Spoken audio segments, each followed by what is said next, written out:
Hello, we are live. Good evening from here. My name is Paul.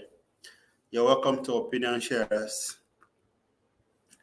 And today we are supposed to be talking about Oshibajo and Tinubu, and the exorbitant price of party tickets in PDP and APC. But then uh, it was suggested that we talk about this Ponzi scheme that is perhaps destroying a lot of Nigerians financially.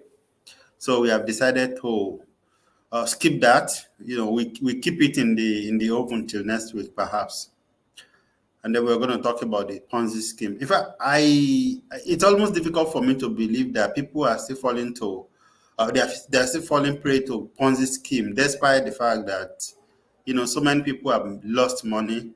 Maybe some people have even killed themselves because they lost a lot of money. Even me, back in the early 2000s, when I was still preparing to travel, I invested, I think, 35 or 45,000 naira then, you know, thinking that I will get 150, or is it 150 they promised? I thought, that will buy ticket. Unfortunately, I lost the money. So since that time, I never want to even hear anything like that again. So anyway, that's what we are going to be talking about today. And fortunately, we have Tosin, who has a personal experience recently. I mean, maybe not too recent, but at least relatively recent experience. He would also be sharing his experience with us. He lost money too. So we will be looking at why is it that Nigerians are still falling prey, despite all that we have seen uh, as a people. I mean, there's been so many Ponzi schemes. In fact, yeah, it has made it to research. Many organizations, I mean, many researchers in Nigeria, in Unilorin, Unibadon, they've researched it. When I was searching earlier today, I saw that they've researched it a lot. Yet people are still falling victim. So we will be examining why is it so. Why is it still famous? Is it that they are repackaging or whatever it is that is happening? That's what we're going to be looking at. So please, before I get back to my guest, I have we have five people in the studio tonight, and they will be doing justice with me. I will be asking the question, and then it's gonna, because it is we today, so it's going to be a little bit rowdy and rough. So please pardon us if you are used to us behaving. So I want us to open it today, let people talk, and just discuss. Let's just have a discussion, like on the street or in the public discussion. We discuss like Nigerians. So please let us take a few seconds to quickly go and grab the link and share. So if you're on Facebook, please go and grab the link to Opinion Sharers.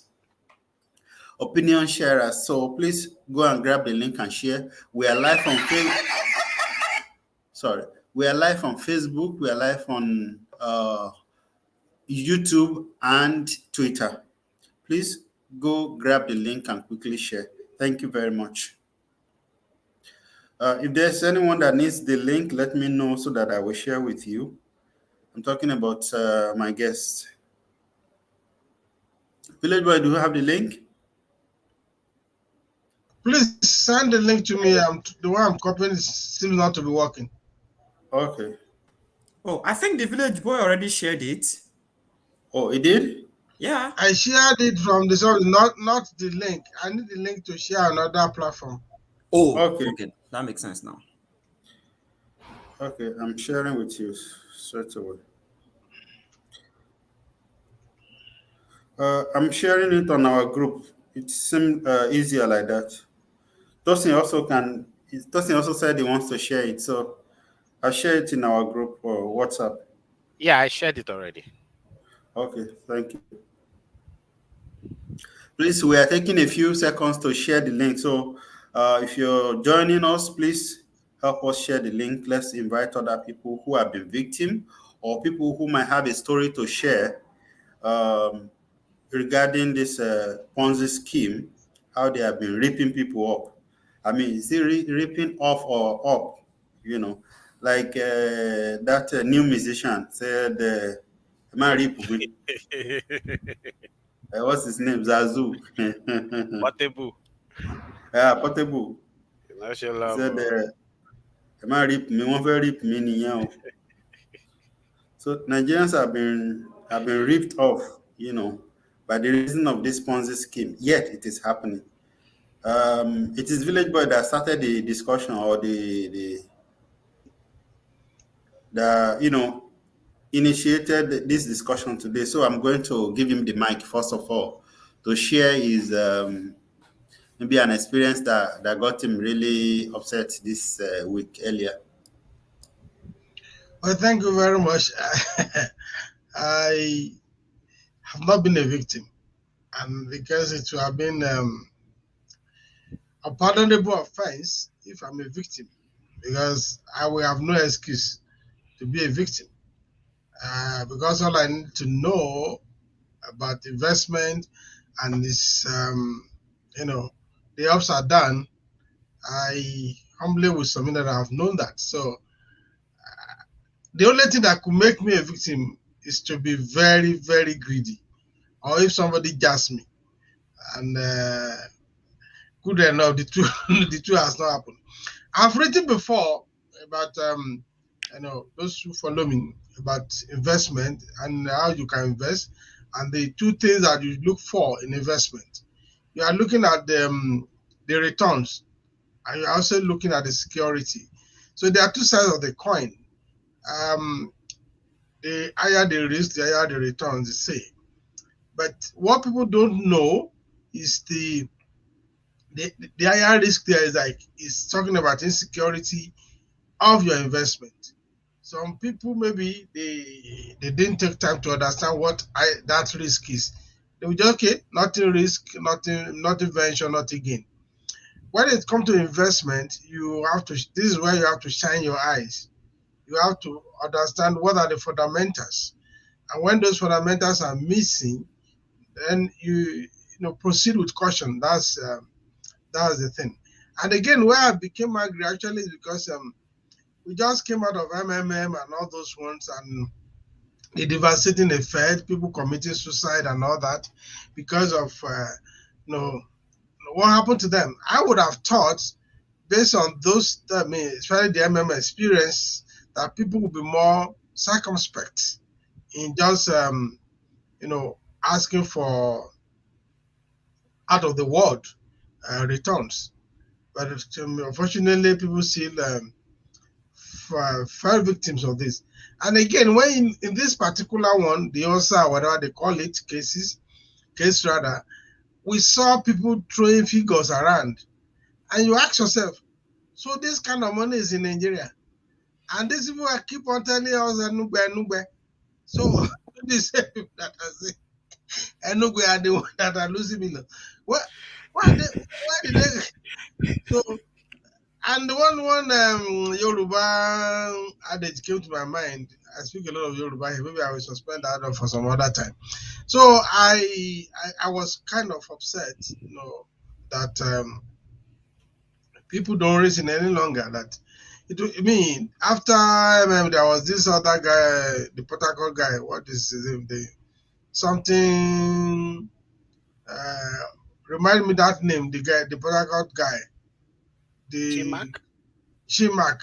So, and this one is coming up again. I said, what is wrong with these people?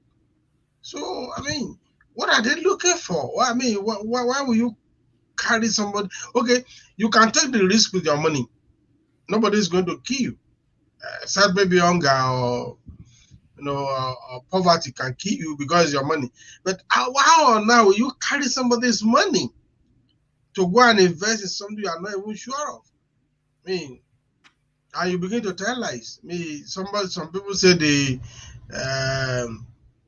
put the money for their house rent, they put the money for their school, their children's school fees, and cooperative society money. This is very irresponsible. Whatever you do with your money, yes, if it is your personal money, fine, it may be acceptable. Though in society, you are not also permitted to commit suicide by yourself if there is no reason to do so. So it is that kind of a thing that triggered my this, and that's why I penned what I wrote, which has been graciously um, carried out by also published by Premium Times as well. So it is so, and I haven't got a lot of emails after that. People send me email, thanking me and say, look to me for talking about all this, that they are tired, and we Okay. see. So let me pause it. Thank you. All right. So thank you, Michael. I see that the Nigerian network is dealing with you. Are you there? Ah, he's not. Okay. Tosin, you have an experience. What is your experience like of this, Ponzi, and why is it still? Why do you think it is still common? Thank you very much. This is a topic I'm excited talking about. Have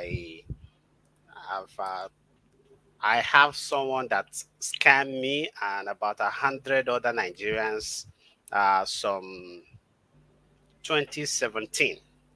And the funniest thing is this: the guy is still on social media, on Facebook to be specific. The name is Abiyamo. You can check him out. He's still there Yeah. and he's still asking people to come for one online something something, and he will train them. And to me, he's still scamming more people. And you will permit me to tell the story. It might take time so that we will know that sometimes it is not that people are greedy. Sometimes it is just that people want to support fellow Nigerians. People trust too much. 20 This person Abiyama is the page on Facebook. He has been on I have been a follower of his page since 2013, even before I left Nigeria.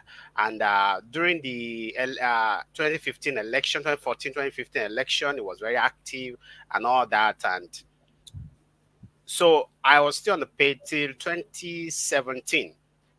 When the administration comes in, Buhari administration comes in, they said everybody should go back to the farm and all that. So this guy posted that he has been in the agricultural sector for a long time, and at this time they want to expand their farms, and that they are calling for investors to join them. Now he called for this, and a lot of us subscribe to it. He called for planting of maize, rice, yam, beans, cucumber. That I can remember for now. Now, when we started all this, he never disclosed he's not in Nigeria. As a matter of fact, to our foolishness, this is our own foolishness now. We do not even know the gender of the person who is Abiyamo. But for me, before I Yeah. invest my Hearing money, Abiyamo, you think a you woman? would think it's the lady, yes. For me, before I send my money, I was on phone with him. It was a direct call, and it's an international number and a Ukraine number. But I told him, "You are not in Nigeria." I told him no, that he just rushed out of Nigeria, and that he's in somewhere in Europe now, and that he'll be going back to Nigeria. Now saying all this, but he has never been in Nigeria. As at that time, he has not been in Nigeria for more than 5 years. He's a student in Ukraine, a medical student in Ukraine. So he gathered a lot of us, about 100 people, collect money from us, uh, bringing pictures and videos that work is ongoing. In fact, some investor said they wanted to visit the farms. He let them. But see, uh, the devil is wise in his own way. These people that are deceptive, they are very wise in their own ways too. When investors said they want to visit the farm, he sure throw the door open. They visited, but see, uh, at the end of as time goes on, when I was one of the first people that raised alarm. I'm a Jesha man, and Oshoma Alu, Onidadama Agbome. So I was one of the first people that raised alarm that no, the way this thing is going, this is scam. And immediately he removed me. He removed me from the group and blocked me, and I started having a conversation with me, get my money back. He removed me. Later on, people started looking for me, and we formed a group, and we started searching for who this guy really is. For those that are watching me now, be careful of his name is Abiyamo on Facebook. You can just you can type the hashtag Abiyamo scam or Abiyamo Ponzi. You will see all my write-up, all our deals in his hand, and the write-up of other people, even Naira Land. I've written about him. Now, people visited the farm, but at the end of the day, we calculated that according to all of our investors, there should be more than 200 acres of land of rice, but he only planted 32 acres out of 200 plus. Now, people that visited, they will not be mentioning land. They just see Okosunlo, and they felt, oh, he's doing something. So in this regard, you see, and another thing is, this was a time, it came at the time the president even himself is encouraging people to go back to the farm and making farm equipment and all that available for people. So we had felt, oh, this is a way we can fill the country. One thing Baba talked about is about the return on investment. And that is where I think he got a lot of us. The return was too juicy to believe. You know, I had to start asking people in rice sector that, come, if rice have money like this in it, why is everybody not planting rice in Nigeria? So some people told me that how much did he promise? How much percentage? It is about 40 something. No, not, is it 40? Yeah, it's about 40 something percent. So no, wait, see, this is what I did. This is what I did before I invest my money. Now he said, we are going to hire for every 1 acre of land, we are going to hire a farm manager, and he will be the farm manager, and that the farm manager will be collecting 50,000 monthly. Now, when I check the number of people in the group and how much 50,000 monthly will equals to in the one planting section is 5 months, I discovered that he will be making 10 million naira per planting section. So I felt, if he will be making 10 million naira, how much is my 1.3 million that he will not run away with it? This guy does not plant their expected amount of farm. Later, he said they are harvesting, they are doing this. At the end of the day, we got to know that he has not even been to Nigeria in the last 5 years, and he will be lying on the group that we had a tired day on the farm today. We are digging borehole, we are doing this, we are doing that. We trusted too much. And see, this the Ponzi scheme in Nigeria, the only one that is getting reported on social media are the ones that are popular and a lot of people on social media invested in. I can tell you for a fact that many others have come and gone after MMM. As we speak now, a lot is still happening. A lot. And if time will permit me, and on the show, later on the show, I will open up on how people gather themselves, plan it, plan how to carry a Ponzi scheme is what I've been privileged to understand. They will gather themselves as a friend. Maybe I should go now. Wait. Okay. See, they will gather themselves as a friend and wait first. You see, it's the way Tosin is saying it now. When somebody, when I was doing my research, what I found out that is common is that it is usually a promise of between 30 and 50% returns, and it's usually between 1 to 3 months. Okay, the one that I said, mine was during the MMM. I was in Ibadan. Was I in Ibadan? No, I was in Lagos. I was in Lagos now. But I had been told in Ibadan, maybe some months ago before I came to Lagos, that there's one business, so you can quickly invest in it and all of those things. So when I started working now, and I've been planning to travel at that time, so I quickly say, that investment that my cousin told me about. So I was working in Mushi.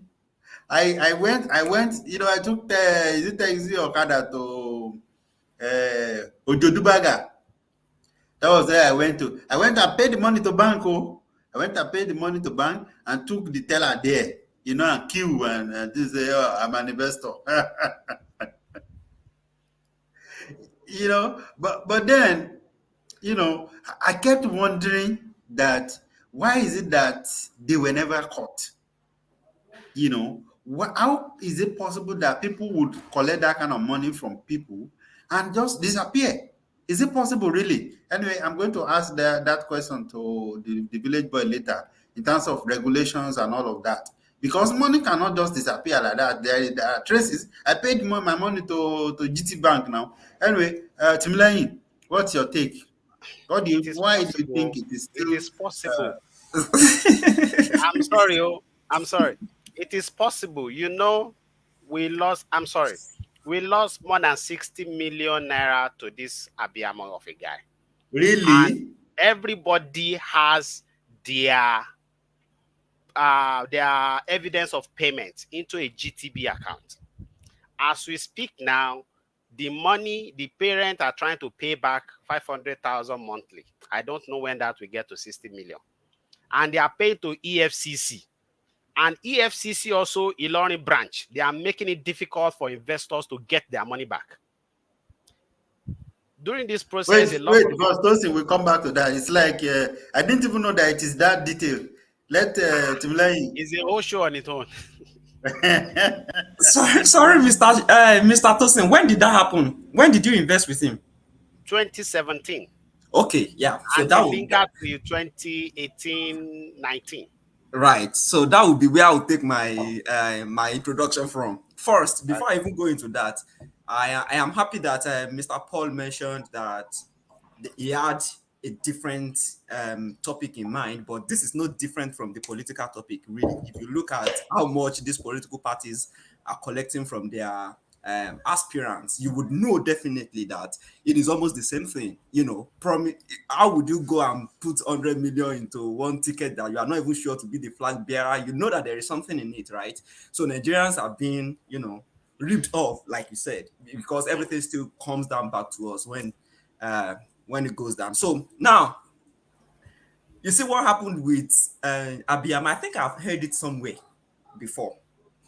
I think the guy is smart, so he worked on what happened with MMM. When MMM came, MMM did not give people details of business or how they are going to be investing or what they are investing on or what your money will be doing. What MMM worked on was how money could be crowdfunded, how people can invest. Peter will pay, and then they will use the money that Peter paid, and then to pay Paul. At the end of the day, Oje Paul Temi o. you were involved. Sorry to say, I never got paid. you never got paid. Okay, yeah, I actually have experience with MMM also because I invested that time. Oh, really? Yep. Okay. So Let me so go on that like is the what that is what Abiyamon and every new generation Ponzi facilitators are doing.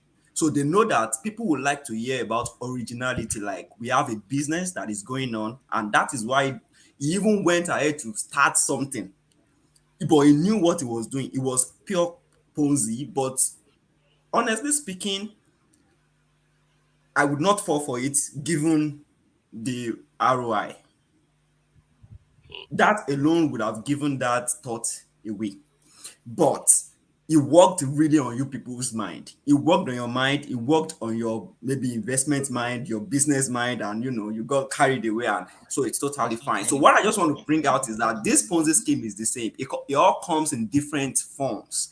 There are so many people they talk about forex. If you hear about forex cases in EFCC custody, you will be scared. Like you will be scared. People invest millions in this thing, and these are Nigerians that we are all struggling together, right?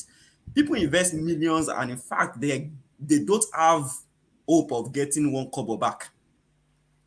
So these things, they are just the same thing, but they will come tomorrow. It might not be. It might not be. They might tell you it is affiliate marketing. They might tell you it is this and that. One thing, David Onden, he said something on Twitter today that an average Nigerian, when they see a viable business, they would not even invite you. If they invite you, it will not be on the public space. They will first in this. Let's talk about, as we are a family here, right, on this platform. If Yeah. I have that kind of opportunity, maybe there is a gold mine in Canada where I am now, or maybe somewhere in Nigeria. You know what? As a Nigerian human man, selfish, you will first tell your wife, tell your brother, tell your sister, and then you will now think of Mr. Paulo, village boy. That is the truth, but we would not want to agree with it. Nobody will go on Twitter, on Facebook, and say, I have this business that is viable and I want you guys to contribute. No, because everybody wants to make money, and that is what the problem is, the mindset of the Nigerian people, because we don't care where the money is coming from. We don't really want to know where the money is coming from. The idea is that I have money and I can oppress the next person. I have money and the next person. I mean, we use money to prove levels. We use money to get people's understanding of how much we have, how I To show importance. so yeah, so it's just a thing of mindset. It's a mindset thing. Like, it, I don't care whether you're a banker, whether you're an investor. So if you get to the bank today, I mean, we've mentioned this many times on the show. If you get to the bank today, if you drive 2010 to Toyota, and there is another person that brought maybe Prado, maybe, or let me just say 2022 RAV4, the security guy that does not even have anything to do with investment, the way he will welcome the two of you it will be quite different. And that is to tell you what the Nigerian mentality is. I mean, it happens everywhere, but ours is just to the extreme. We worship money too much, and we see money as the essence of life. Like, we don't have what we call virtues. Honestly, and that is largely to the Nigerian, and that is why, even though you will see report statistics, at least those ones don't lie, even though I cannot 100% trust statistics coming from Nigeria, that over 90% of Nigerians earn less than 60K. Yet you will see people on the streets that you know that this one does not have a job, be driving Benz.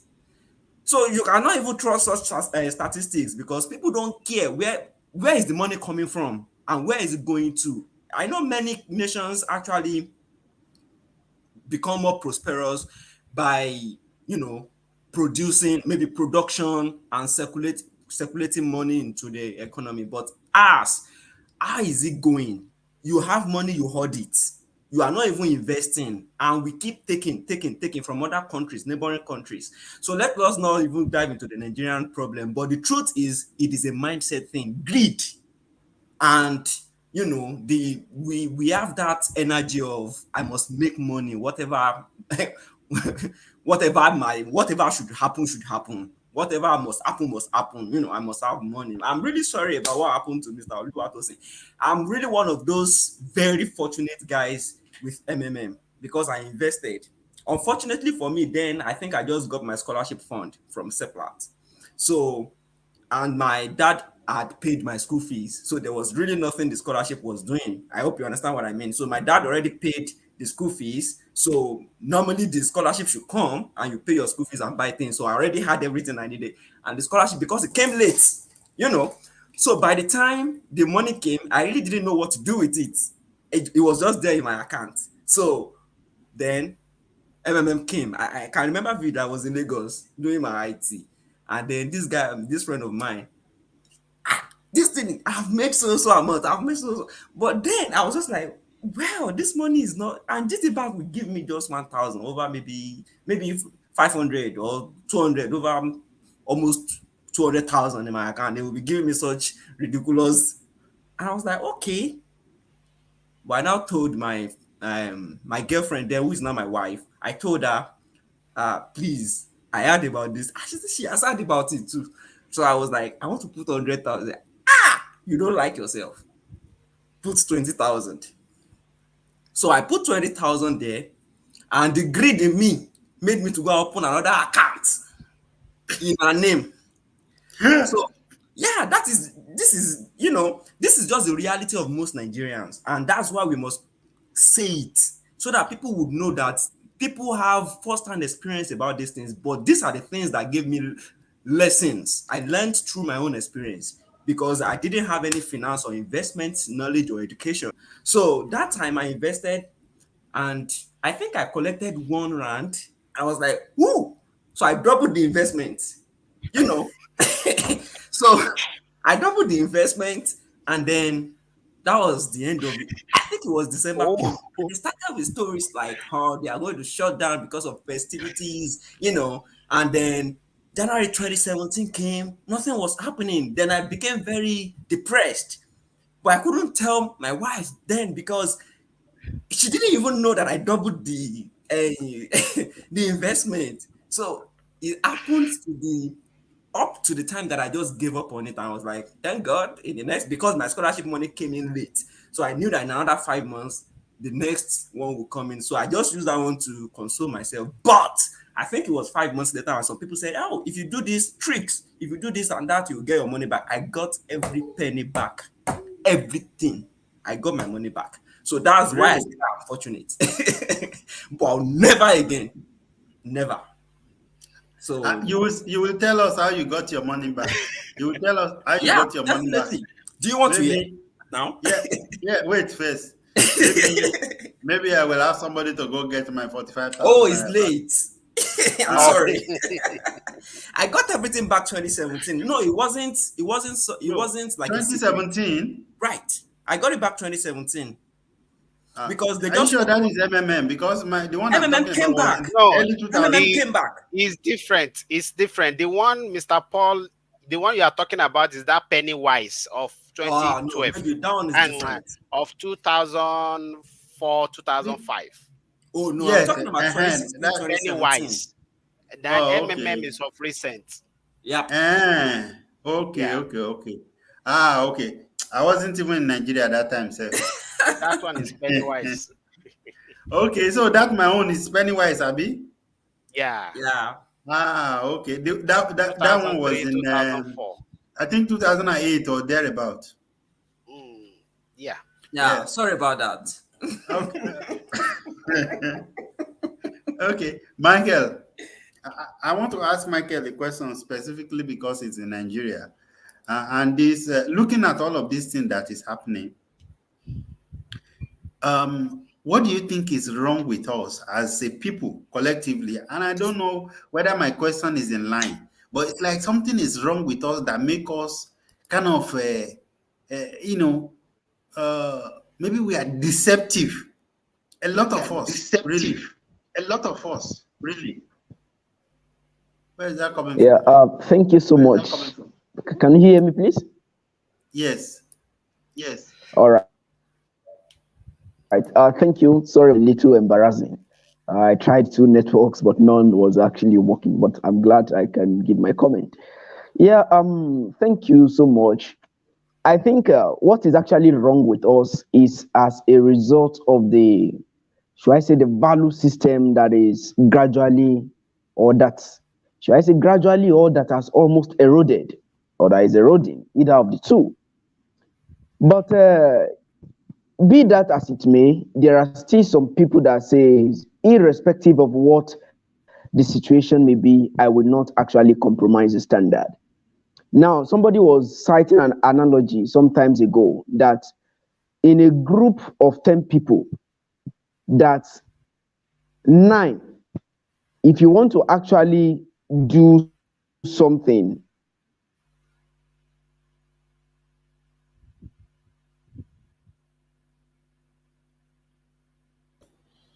Michael, I hope you have not been disrupted by that outside. message. Can you hear me, please? Okay, we can hear you now. Hello?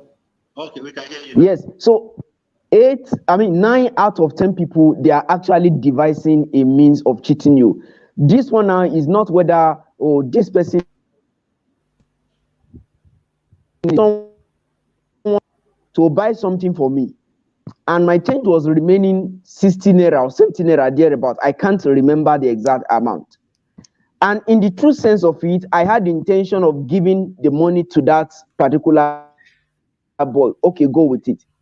But before I even sent him on an errand, he was already telling me, whatever change I collect, I will not give it back to you. And when he came back, what I sent him, I collected it, and I made sure that I collected my change. I now taught him the lesson of his life. I said, next time, when, like in my own situation, who would bond me well, that someone, an elderly person, will actually send me on an errand, I will now say, okay, change, I will collect it. Which therefore tells us that it has nothing to do with age anymore, whether you are old. It is now something that that cuts across board. Some people are just there to milk you, to take advantage of you, and it now boils down to the leadership style in the country, that it has been projected that if you are not actually driving heavy cars, if you are not riding in convoy, that you are not a responsible person, as it were.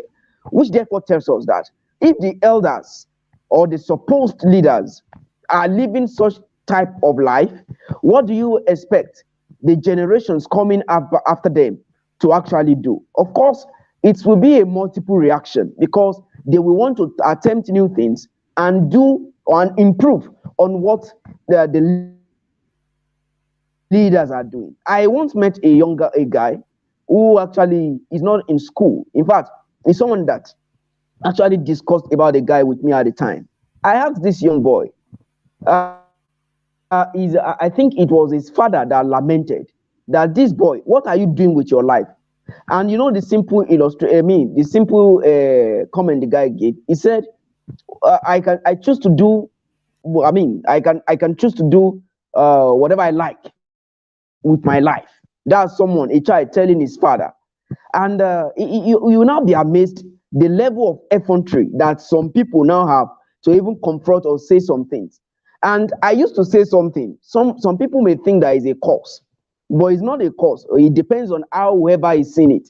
You know, for example, in Itapa Ekiti now, all these old mamas who back in the morning, as they are going for morning prayers. I used to remember anytime I want to fetch water, they say, "Olo nijari kwodo." But later I grew up to realize that it's not a function of prayer. It's not a prayer that can be answered. How do I mean? Some youths will die. Some will actually live because they have decided to live based on life principles, the good principles of life. But for those who are doing otherwise, you are trying to actually pull on your head what you can't, what your father or your mother put together the 35 years they worked in service. That they didn't get. You want to achieve it just in 1 week or in 1 month. Invariably, if you don't kill someone to achieve your goal, you will do something that is actually illegal or something that is, that is criminal in nature. Which therefore tells us that our problem as a society is now transgenerational. And the generation after us, I mean my own generation now, may do terrible things than we are witnessing at the moment. Just like my own generation is doing terrible things than the generations before us. They did. So I think in a nutshell, let me just put it that Nigeria, let me say Nigeria, we are in for serious trouble. And when we look at the statistics of this crime, it appears that it's more alarming in the southern part of the country compared to the north. And this is to tell us that if care is not taken, not even if care is not taken, the educational value that we are known for in Southwest is no longer something we can celebrate, because virtually everybody now want to ride Benz. Even sometimes, if you can't stand your grounds, you can see a boy like that, when he was still putting on pint across the street, can even challenge you and even call you by your name because something is already driving him crazy. So in a nutshell, we are in for trouble, and it's a matter of time. A lot of things will still reveal itself, but it's a function of time. So let us enjoy the drama as it unfolds. But some of us we are here to actually see and discuss like we are doing at the moment. Thank you. All right, thank you, Michael. I was going to ask Timlain to. I'm getting some feedback. I don't know where it's coming from. Whether it's mine. Are you getting the feedback? It's okay now. It's okay now. Okay. All right. So Timlain, I want you to, because I heard something. I saw a report on Instagram a few days ago. Some white guy made a video and say the list of top 10 is it fraudster nation or something like that? Country where you have the highest of fraudsters, and then he put Nigeria as number one. So I was looking at this one, is crazy. How can Nigeria be number one? When there are other countries where people are really doing fraud, including India, including Iran, including Russia, and all of those.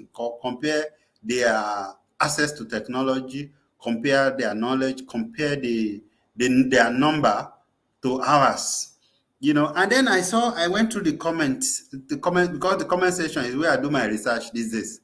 So, and I saw that a lot of people are saying that the amount of Nigerian students in the university or polytechnic and the colleges of education that are into fraud now, that it will surprise you. And I see many people commenting the same thing, because some people were saying it's a lie, even including me. But then when I saw that, so I said, thank God that Timley is here. He's relatively still connected to the Nigerian universities. And then perhaps Michael also would have an experience or knowledge to share in that regard. Mama Dorothy is supporting us here, saying that there is a Shimak. I think somebody has mentioned that Shimak earlier also. She's wondering how these people defraud people as they go to bed and are able to sleep at night. Anyway, me too, I'm wondering, Mama. I'm not sure. I don't understand. I don't get it. But I want Village Boy to answer that question. Is it possible for people to gather that kind of money, like the one that MMM gather, like the one that my 45,000 went to? Doesn't say it's penny wise. Is it possible for them to gather that kind of money and just take it away like that without the bank knowing about it, without the financial management? We have the SEC in Nigeria, right? Without ESCC NFI. knowing about it. Is it possible for them to just take that money and run away? Okay, thank you very much. Michael, okay, thank you. There are basic facts we need to know. Michael, I think you have two browsers of this broadcast open on your phone already. Check it, please. So, can I continue? There are some basic facts we need to understand. Can you hear me? Yes, sir. Yes, sir. Continue. Okay, there are basic facts we have to understand about this thing. There are some issues. I've listened to most of the things that have been said. There are some knowledge gap in some of these things. Now, they are fundamentals. When you subscribe, when you're asking for people to subscribe to a business, you're asking investors to bring money for business. When they oversubscribe, when there's an oversubscription, the first thing that trigger is there's an order trading. We need that you have excess money that you require to do the business. And there and then, the temptation comes in. When you have more than enough money in your hands, what do you do with it? It has happened before. Even when the legitimate business can be oversubscribed. Like when the popular of people buying bank shares, when it came in the early 90s, most of the banks were oversubscribed, and because of their shares were oversubscribed, they went on spending spree. So, there's a video I do that which I call under trading. So when you have more than you can manage, you have a case of under trading, and under trading may lead to overspending because you have money that you don't know what to do with it. It happened to us as a nation. Permit me to say, during Gowon, when the oil boom came, Gowon said, it was allegedly said that our problem is not money, but how to spend it. And we miss a lot of opportunity that. So when money comes in, and what is supposedly legitimate, going through the banking system, there's nothing the bank can do, because there are information out there that, okay, I want investors, and investors pay to an account, a legitimate account. What the promoter of the business are doing with the money is not the business of the bank. It's not the business of the regulatory authority, because there's an agreement between a promoter of business and the investors, and they agree to contribute, maybe kind of make that contribution to pursue a venture, to pursue a business. The only thing that can happen, the only thing that concerns government or regulatory authority at that time is, okay, are you rendering your proper returns, like paying your taxes and all those things? Those are the things that concern them. If I say I need all of you to contribute 2 million for me, that I have a farm at the backyard of my family, and I open an account, and I can even send you documents. I can even present my documents to the bank, and you collect all the money, and I carry that money to go and marry another wife. How would the bank know? The bank cannot do anything about that. So those are the things we need to understand. I want to also, this issue of when you are investing in anything, that's what we call due diligence. Do your due diligence. Ask questions. Read books. Ask those who are knowledgeable. I cannot say today that in almost of this scheme, I cannot beat my chest that that there is no single accountant that is a victim. I cannot say that there is no finance expert that is a victim. Then it comes to, even when you have the knowledge, if your propelling force is greed, you can still be a victim. I have never been a victim because I don't rush things. When everybody is rushing, I stop. I watch. I say, okay, if this is too popular, there should be some danger in it. That is my philosophy of life. I may not be always right. I would rather not. I may rather lose than to be beaten by fraud. So now you do your diligence. Do your due diligence before you put your money in it. Then the issue of Tosin was trying to preach patriotism, that because somebody, your compatriot, is doing something, you want to support it. That is lie from the pit of hell. It is greed. There is nothing patriotic about it. If the guy say, give me this money and I will return it to you, your money, without adding kobo to it, will you still give the person the money? If you do that, then I will agree with you that it's patriotism. You want to support your fellow countryman who is doing something wonderful. That is lie, complete lie. I don't agree with that. It is the attraction. And the attraction is because of the motivational speaking. The motivational speakers will tell you that you need to have passive income, something that is making money for you when you are sleeping. Meanwhile, the fraudster, when you are sleeping, they are not sleeping, they are scheming to take your money from you. So all this motivational speaking that tells you that, okay, substantial part of your income, of your investment, should be your passive income, that you should let your money work for you. It is a legitimate statement, but they have overflogged it, that people have lost their senses of evaluating any proposal that comes to your desk. Evaluate it. God bless Oguyaki, Timile's wife, and that is one thing about women. They have that, what we call mother instinct. When they caution you, don't proceed. Listen to them. But again, thank God you were able to get your money back. You still went behind to go and which is, many of us, we dribble ourselves. I told somebody that the most dribblers in the world, he has not succeeded until he has dribbled himself. you are very lucky that you did yourself to Ogbese, but don't try it again next time. So now, when you, I know there's a possibility of trusting. When you trust without asking questions, you can be a victim even when you are not greedy.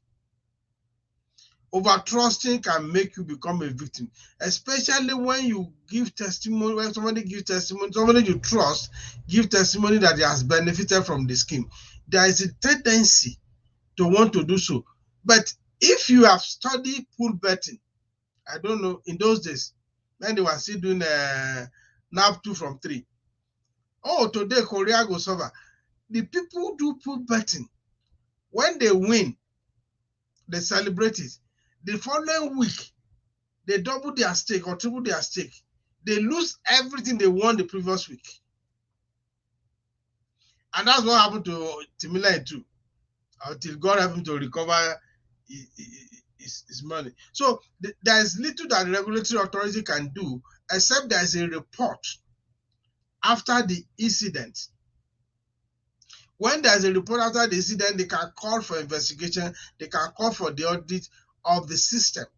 That is the best. The regulatory authority cannot be proactive, because if I send a So is it possible? Is it possible for people to recover their money through the regulatory agency? Anyway, maybe we let Tosin share. Let me answer the question. The possibility is limited because, one, you are not secured creditor. If you give out the money without the security backing up what you are lending to the business, as an unsecured creditor, there are principles that guide most of this. Even when you are a secure creditor, meaning that you are giving the money and you are asking the business owner or the promoter to give you some collateral. Even when you have that, there are principles that, okay, when the business has collapsed, whatever they can realize, whatever the regulatory authority can realize, or the agent appointed by them can realize, will be shared according to the proportion of the investment of those who have collateral first. If there is a leftover, then they will consider those who are unsecured, and they will have to distribute according to their proportion. It has to be prorated. So the regulatory authority will not go and look for money to pay you. They can only pay you from whatever, if there is anything they can recover from the promoter of the business. That's the best in that area. Now, is anything wrong with us?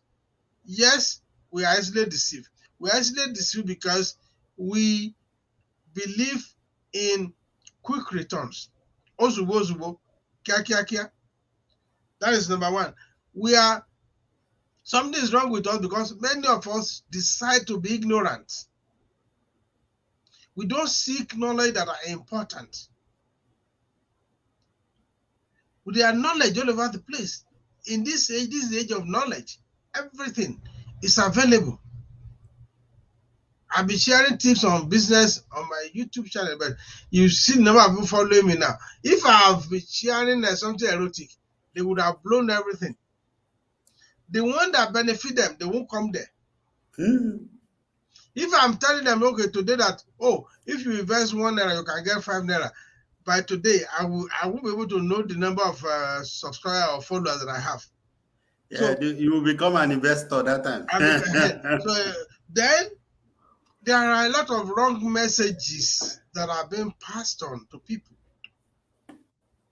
The concept of passive income has been overblown beyond level of reasonableness.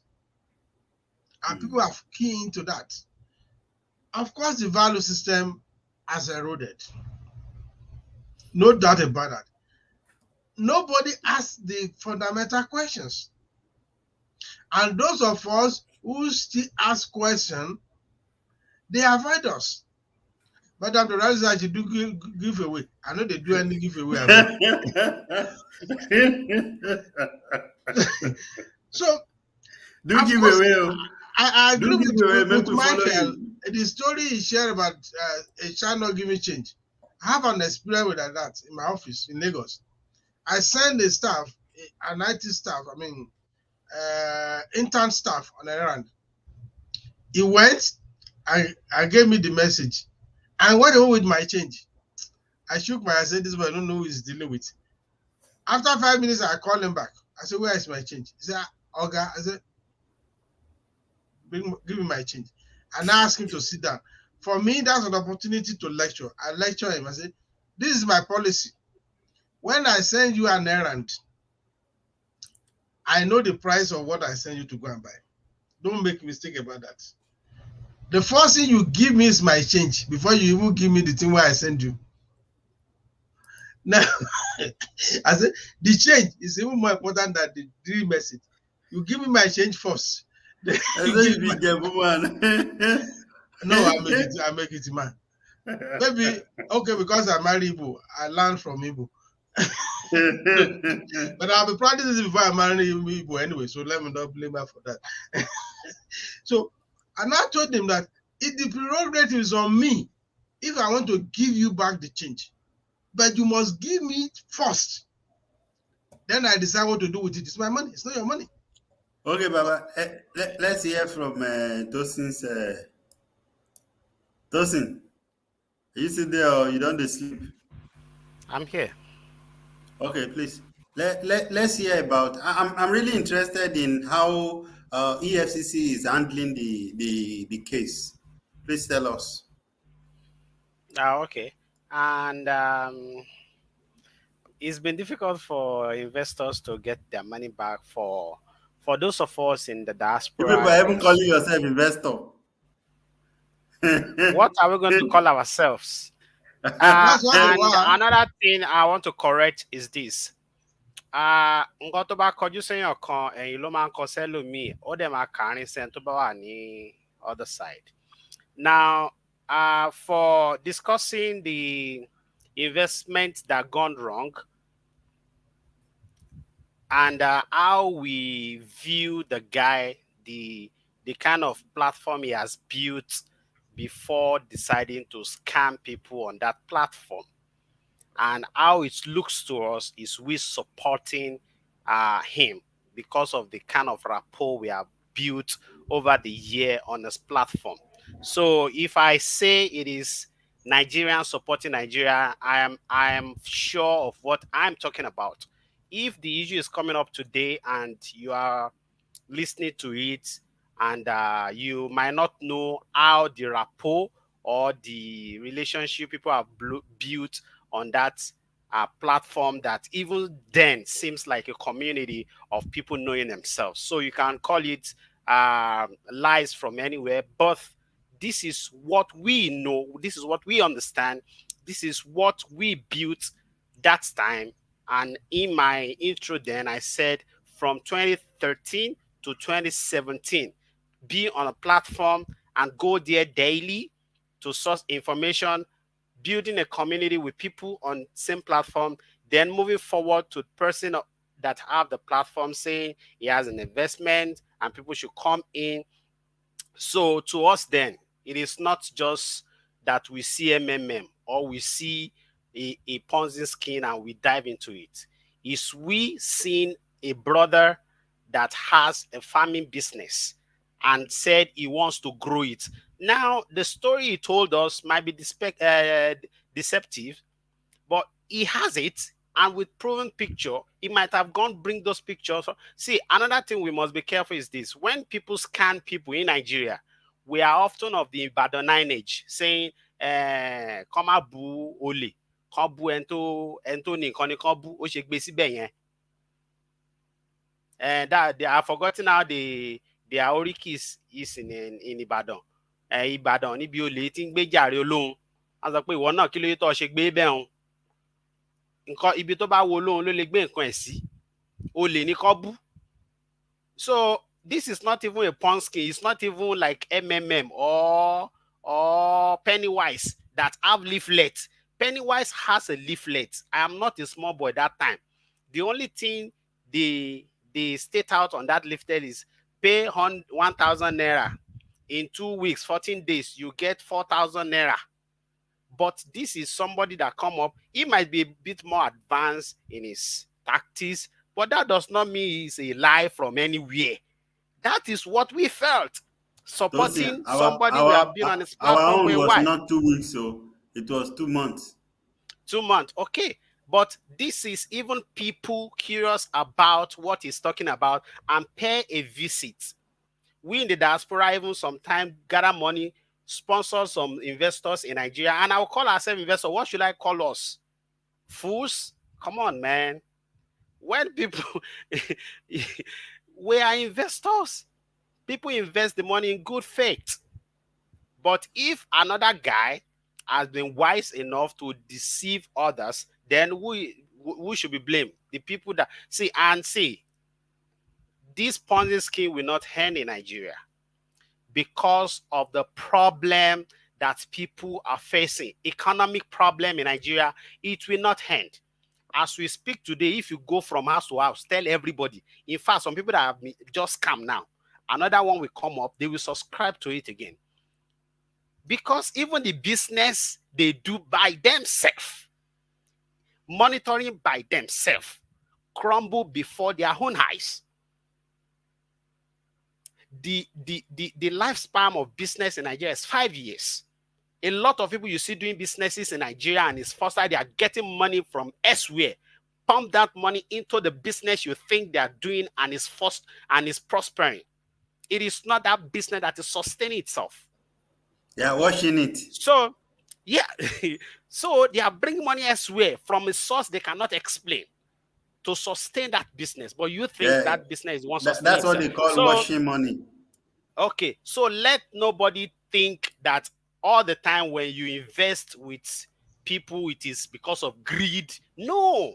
Sometimes, okay, we were promised money, more money back. Of course, I will not give my money to you, even if you are my close friend, even if you are Mr. Paul, and you want to start a media company today, and you say, and you gather all of us. Of course, if I give the money to you in some time, I expect my money to grow. Whether it's 1% or whether it's 0.000%, it must grow. So now the question maybe I've forgotten. Okay, Tosin, I apologize for you. You are not EFCC handling it. Apology. I understand that it is personal for Tosin. Okay, and sir. It's not easy to have lost over $1 million. It is not easy to lose money and be told that the way you put the money is not good. I can put my money anyhow. That thief the money is the money question. Now, the way EFCC is handling the issue, EFCC, the Lorry zone, to be specific, they are making it difficult for investors to get their money back. These are people that carry their money to invest in a farm project. So they are investor. They didn't take the money to Baba Jebu stand to play too short. I hear you.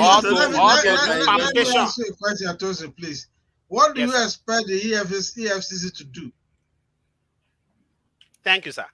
I expect when we are the one that take the case to EFCC, Ibadan branch, and later Ilorin branch. What we expect them to do, get our money back, organize from investors from the guy. There's certain basic principles I want you to learn, like I explained before.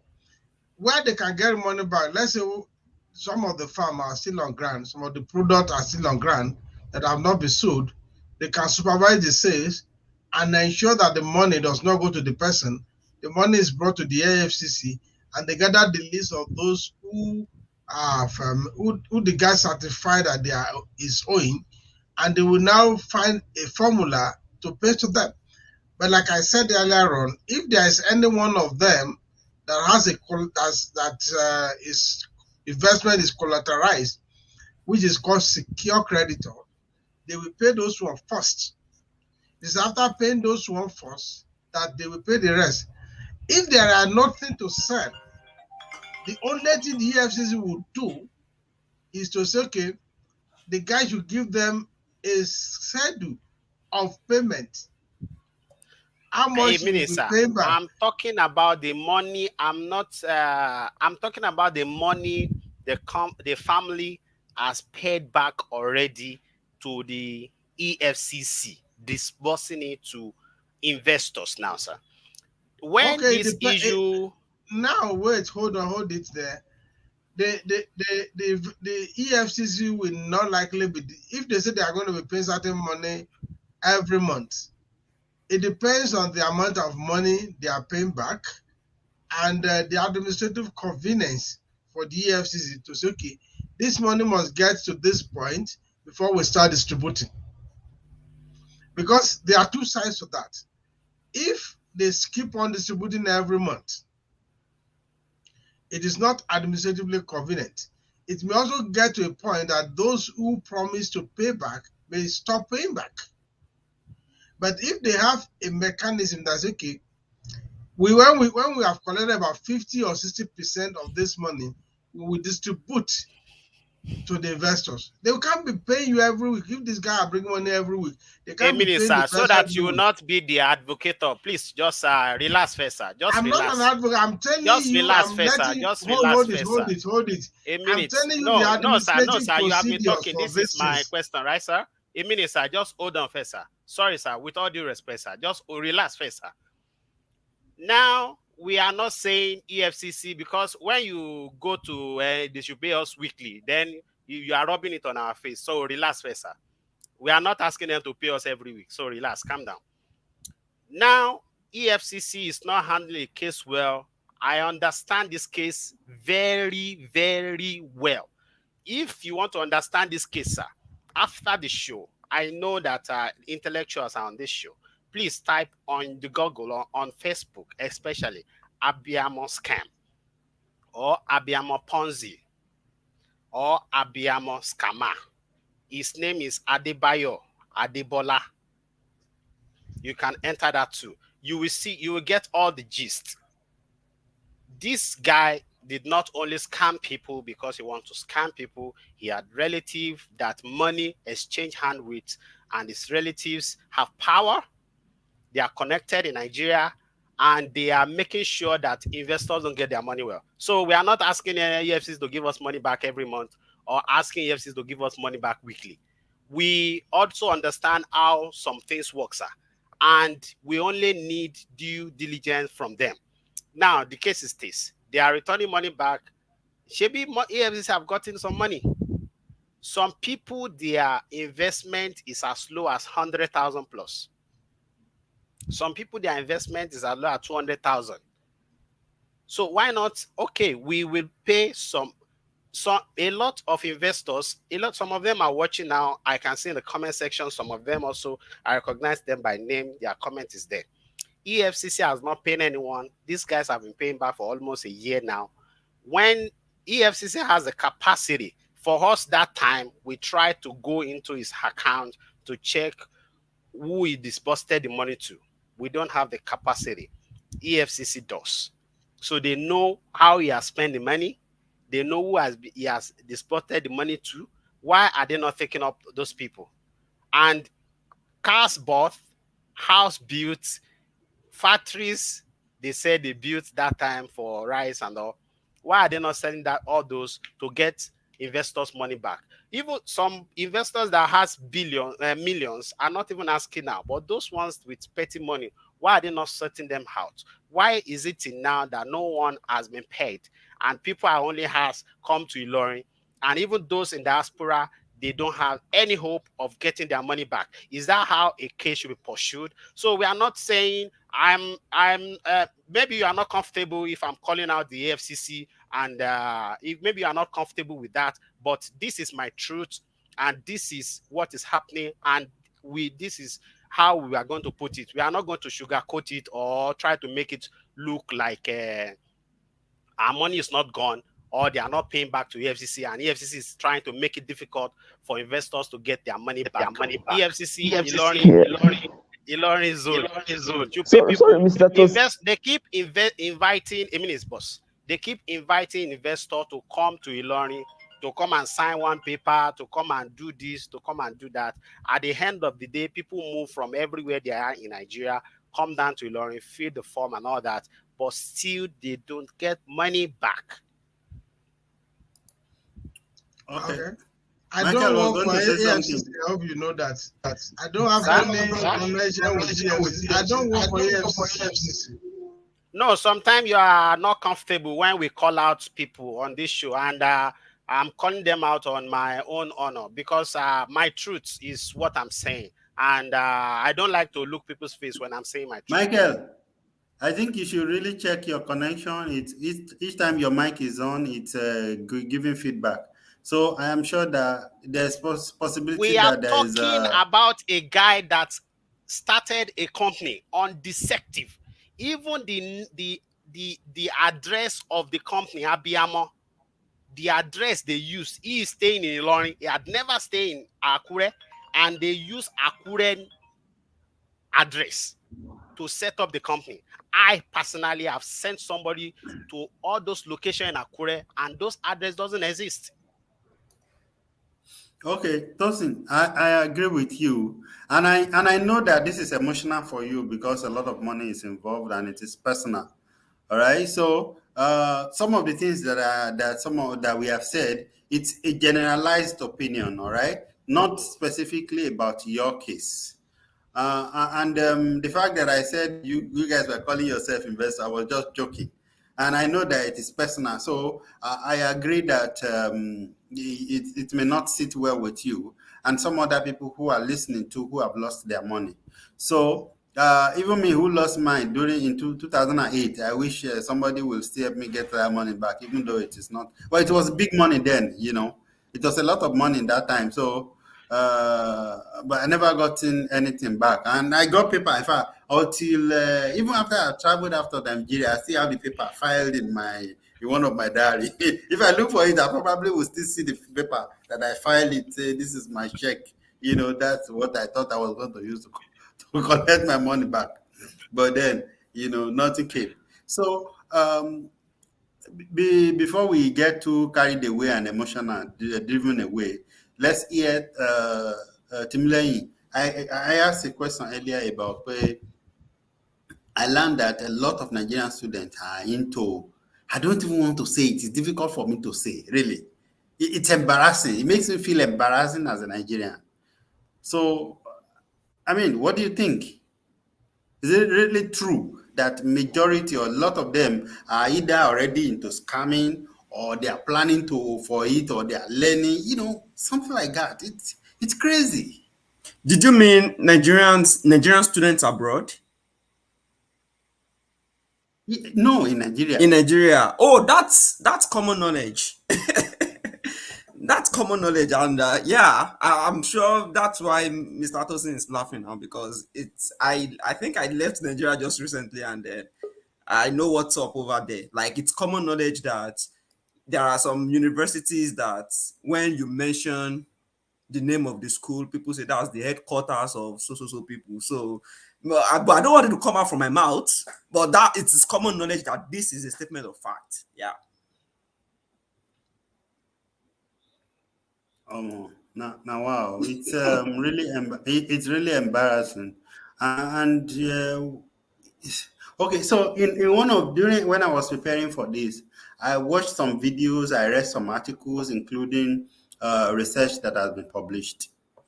There was one particular guy that was interviewed by Root TV. I hope some of us know Root TV.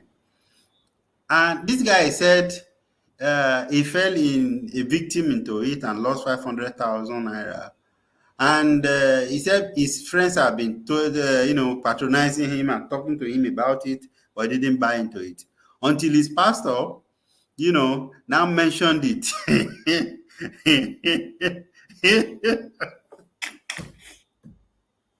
He said, so he considered his pastor as a person of authority, okay? And his pastor sweet mouth and maybe pastor also has invested, So so the pastor that guy, he said he was my pastor, he's no longer my pastor now. Oh, so the question that I want to ask is this. You see, all this preaching of breakthrough, all this preaching of breakthrough, preaching of blessing, like who said it earlier, that a lot of people in Nigeria are actually spending far beyond what they are earning. All right. I remember when I was in Nigeria before I left, I was working in the government office. Okay, I mean a government establishment. And our salary was, as of 2014, our salary was around maybe 30 something, between 30 and 40, whenever we get maybe overtime or something, they call it. But the truth is that every one of us, well, none of us was spending our salary. As in, we were spending like double of our salary. I mean, maybe with a few exceptions of people who cannot steal, because it was particularly difficult for me, to collect money. But at the same time, even at that time, people will come to the before I later take transfer. I say I'm going to Ibadan. I cannot do this one in Lagos. When I was a ticketer in one of the stations, people will come, and in order for you to be able to reserve the first class ticket for them, they will give you the ticket. The fare ticket is the fare for ticket was around the 500 or 550 or thereabout. People will give you 500. You understand? People will give you 500 additional just for you to be able to reserve for them, because there's only one or two coaches that has AC on each of the train that is going towards Agbado Jai or Songo. So in order for them to be able to travel on that train, they give us some additional money every day like that. So this is corruption, that people used to get additional money. And there are people who will collect, maybe they will check a whole train, and like 30% of the people in the coach, they might not have tickets. So you collect it and then you give railway maybe 10% or whatever it is. The remaining one you put in your pocket. It was difficult for me to do it. Many times when I'm on the train, they just say, Pastor, the one here, we give you half of the coach to check. We know you don't even need the money. Despite that, I was still remitting more than many of them. And one guy pushed me, say, they say you be pastor. You don't need money, Abi. You allow us where we need the money now. Because people were beginning to get report there's one guy that is remitting money more than everybody. Meanwhile, I was doing the lesser job. Because, I just couldn't spend the money. So, in essence, if like Mom Dorothy was saying earlier, if you start your business and employ people will ruin the business. These are Nigerians. Many of us are abroad now. Just start one business in Nigeria and they employ one or two people. Even if your brothers and sisters, they will chop the money, and people will say to your face, what can you do? What will you do?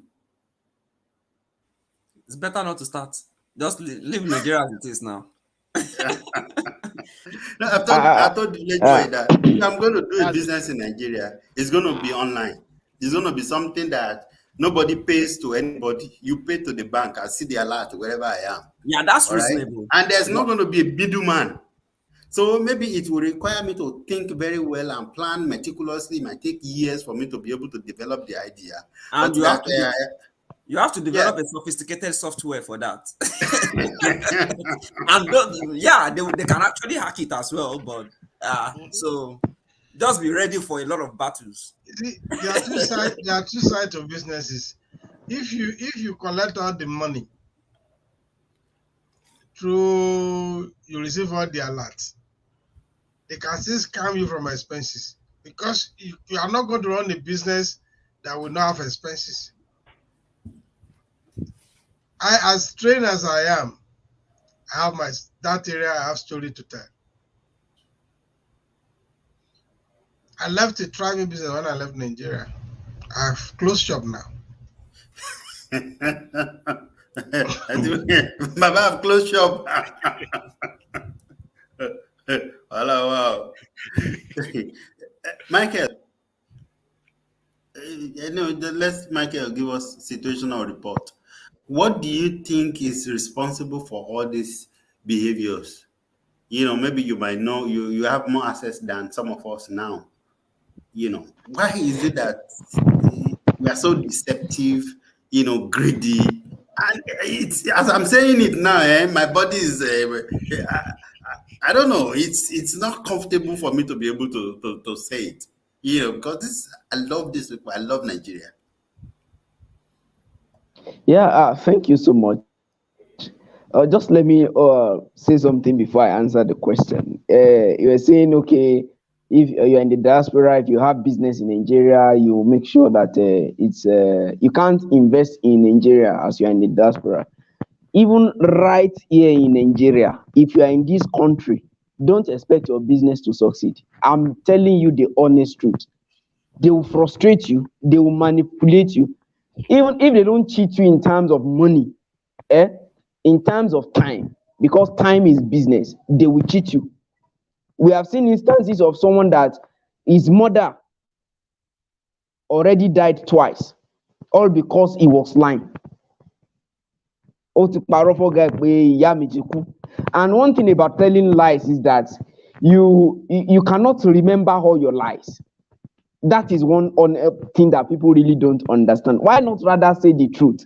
Because the person you are talking to may be acting foolish, but he's listening to you. Remember, this guy once told me that his mama don't die. So your mama resurrected and then dying again. So that's by the way. You know, there's a saying, is a Yoruba adage or proverb. And so, pé iṣẹ́ ni oògùn ìṣẹ́, múra síṣẹ́ ọ̀rẹ́ mi, iṣẹ́ la fi ń dẹni gíga. But to be honest with you, the reverse is not the case. Nobody want to work. Everybody want to live a comfortable life. We have all of us, I'm sure, we must have had opportunity at one time or the other to steal. But there is a consciousness in us that will say, if I do this, what becomes of my relationship with my Mr. A or Mr. B? If I do this, what becomes of my name, my family name? If I do this, what becomes of the generational havoc that my attitude, what the likely generational havoc that may happen as a result of my action? These are things that we really don't think about as a people. And that is why things continue to degenerate almost every day. And just like Mr. Tosin said, we should not expect the narrative to change. No, this digital age the Gen Z generation, I don't think I'm one of them though. The havoc they will wreak on humanity it won't be quantifiable. And we just need to, if you have opportunity to train your own child, just make sure you train him or her very well. When you have opportunity to sit people down, give them the right counsel. But occasionally, I used to tell people, when I advise you, I sometimes wish you don't listen to, most especially younger people. I leave a 50-50 chance. I pray you listen to me, and on the other hand, I pray you don't listen to my advice. How do I mean? When you listen to me, you see the good side of it.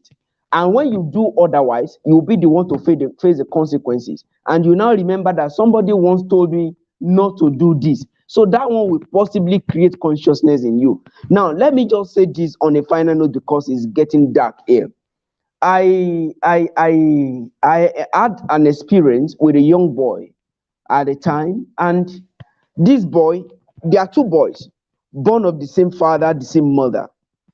And you don't believe that these two boys, they went to school, and that is how to measure a student in Nigeria now. Because you as a parent that you are still getting to buy gari for your son to take to school and to gather some little change, and your son is coming back home with iPhone worth 500,000 naira, that calls for questioning and investigation. But unfortunately, most parents are not doing that these days. These little guys, they went to school, and at the end of the day, I'm not sure any of them finished from school. They came back home. They came back home with cars, not even cars. The first one, the second one, and I learned they have built houses in so and so place. So in a normal situation, a responsible parent should investigate such. As I am, there are things that I cannot do there are things that I will still do today that my parents will be interested in, and those that are placed as authority over me, just to be sure that no, I want to know that Michael is following the right path, and that is how it should be in the real sense of life. No child should outgrow his or her parent. As old as you may think you are, your parents should still be able to ask you some critical questions about life. But unfortunately, it is not so in this generation. And to those parents, Sorry to also add, I was speaking with my elder brother yesterday. He was telling me about one or two of his neighbors, two young boys. Two of them now they are insane as a result of desperation for money. Now they are trying. They are the parents. They are trying to cover what is uncoverable because you cannot cover a madman. The madman will always look for escape route to the street. Two young boys, born of the same parents. Now two of them are insane, all because of desperation for money. So who is to be blamed? We cannot blame the government for that because government has no biological child. However, that's not to tell us that our leaders are responsible enough or they are living to expectation. So that is just the conclusion from me. It's getting dark already. Thank you. Thank you, Michael. I want to ask this question to all of us before we close. And the question is this. This, all this, and I'm not necessarily targeting the church, but I'm just worried, I'm concerned. All this message of prosperity, blessing, breakthrough, that has not been well channeled. Could it be possible? Could it be, part of the motivating force, subconscious motivating force to this kind of greed in Nigeria? Bishop Citizen, Bishop Tosin. The Lord bless you. Amen.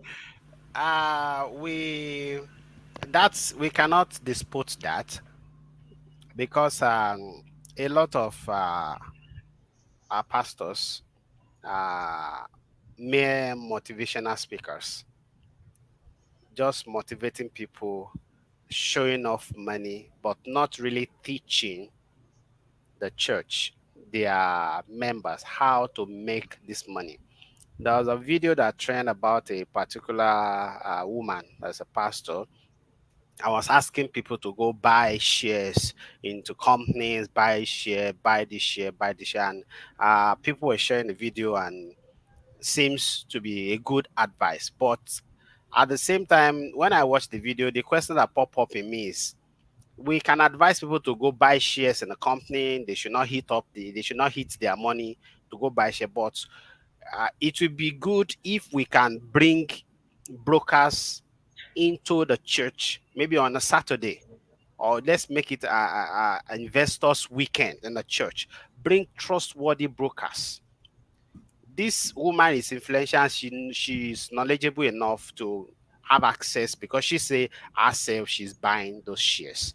She's knowledgeable enough to know brokers that can help, that will not be That's how fraudsters they are also because introducing people to MMM. um, so no, when you buy from, so my the what purpose to me is that, you should go beyond just telling them to invest, to bring in brokers that will be sincere, so that they can buy shares from the original company and not just buy share, they will not get the certificate and all that. So we cannot dispute that.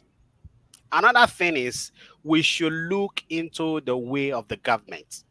See, the church does not determine the economy of the country. The government does. And no matter how good the preaching in the church is, I'm not trying to exonerate the church that they are doing good. But no matter how good and upright the preaching in church are, when people listen to all this good preaching and they go outside of church and the economy is not friendly to them.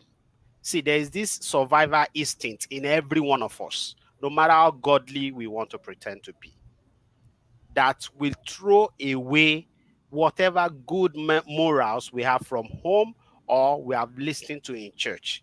A man is drowning and he see a log of wood. No matter how tiny it is, he will want to cling to it so as for him to float as survivor.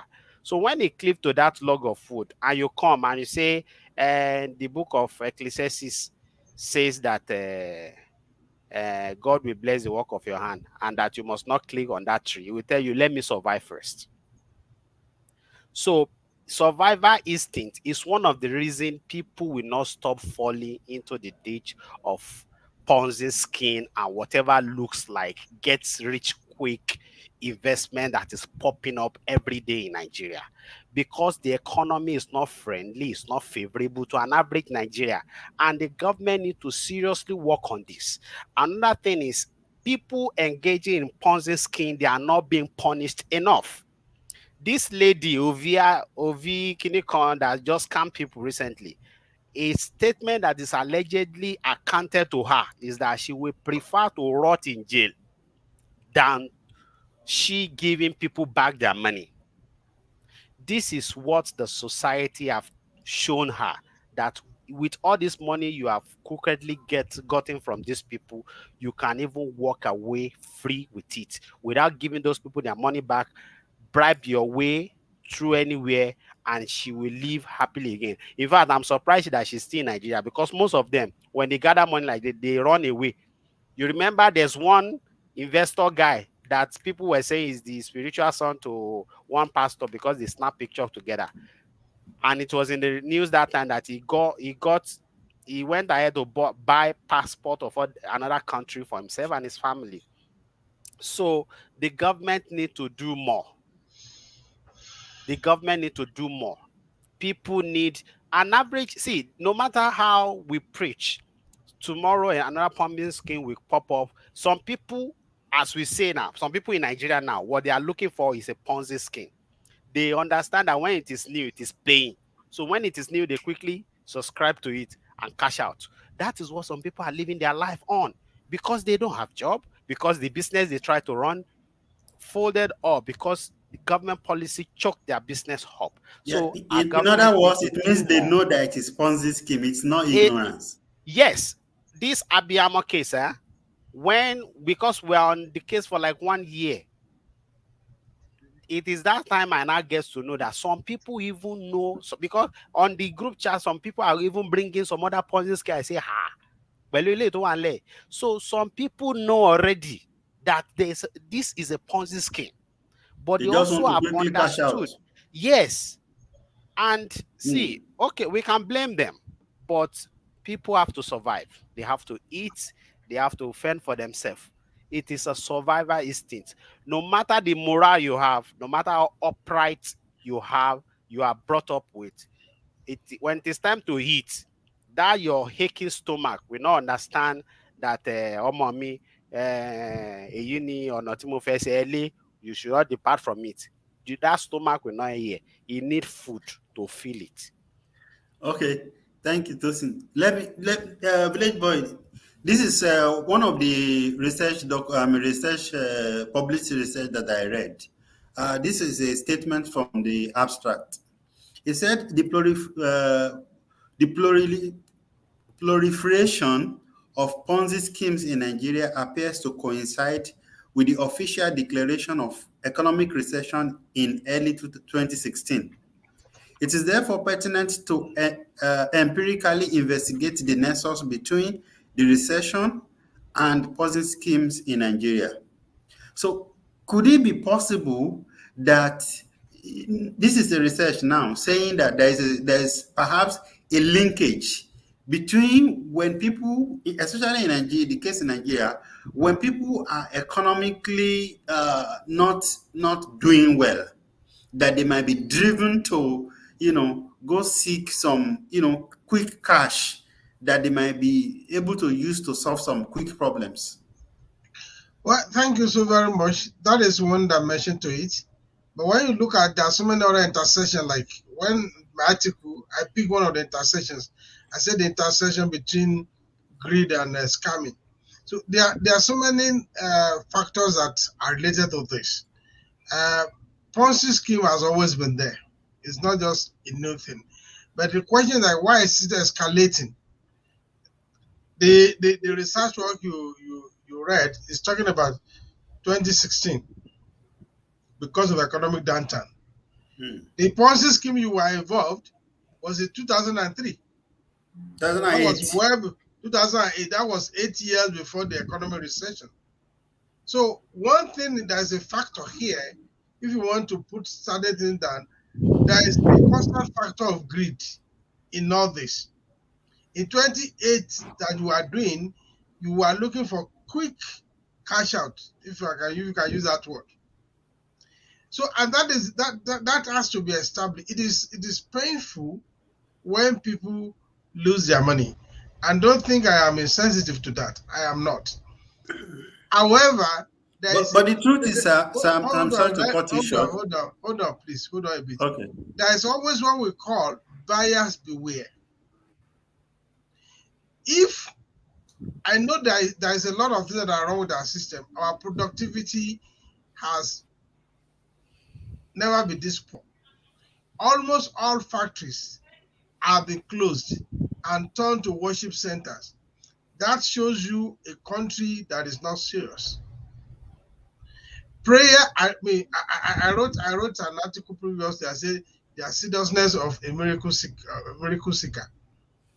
People go to this place to pray for miracles, and there are excesses in the church.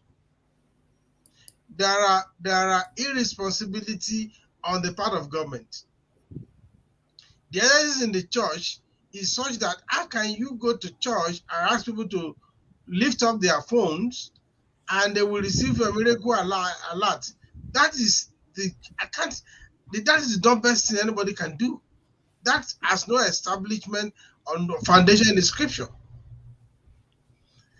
If a government is not serious about productivity, is not meaningfully engaging people, then this thing will happen. But the question is that, but I still there's a question that we don't want to answer on this platform, or we are dodging. How is it possible for a schemer to mobilize such level of resources in such an environment that everybody is claiming recession? If you say there's a recession in a place, and an individual, not an institutional 6 people, if an individual can mobilize $3 billion naira rather in a system during economic recession, and we think that the only factor is because of economic recession, and we think the only factor is because of people survival instinct, there are many factors responsible for this, and there is no how you can take out greed out of it. Yes, ignorance may be part of it.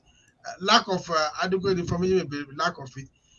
The bureaucratic frustration. Even people want to do legitimate business.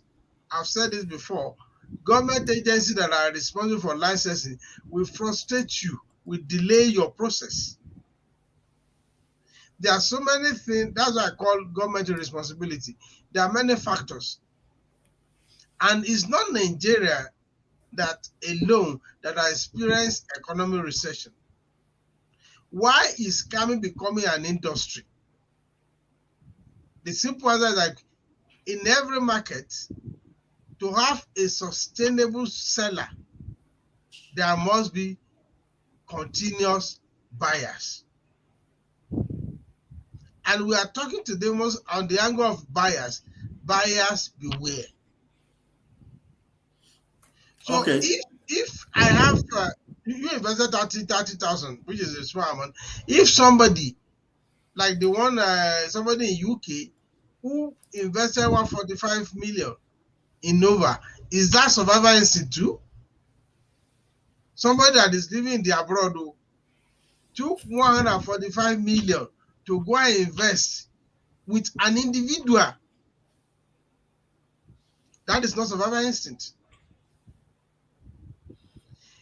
Then okay, the church is complicit in the sense that they don't emphasize the dignity of labor any longer. Church is complicit because they tell people sow seed. Seed is not money. Seed is the yam you plant. Seed is the corn you plant in the soil. Bishop Tosin, I hope you are hearing that. Seed is the rice, is the ground you till, the cassava you plant, the cashew you plant. That is the seed, not your January salary. Baba is beginning to shake Wafa, the. what They are are the beginning to shake principle? the table. No, the principle in Yoruba is there. It's also clear. There are a lot of all this in the Yoruba philosophy that we don't pay attention to again. Any wafa and woeful. I hope all of you understand that meaning. When you are looking for quick returns, you are also looking for possibility of losing everything. Don't let us undermine this greed aspect of the show. It's part of the trajectories. We cannot rule it out. Okay. It's not everybody that is looking for survivor. Sure, I agree with you. But the thing is that during my own situation, I'm not trying to defend myself. During my case, I think the majority of people like me who fell victim will lack knowledge, And you can agree with me that many Nigerians don't have financial education, so that probably it might also be a factor. But there is something I want Timileyin to look at here, which is the weakened institutions, that we have in Nigeria and how that may be contributing.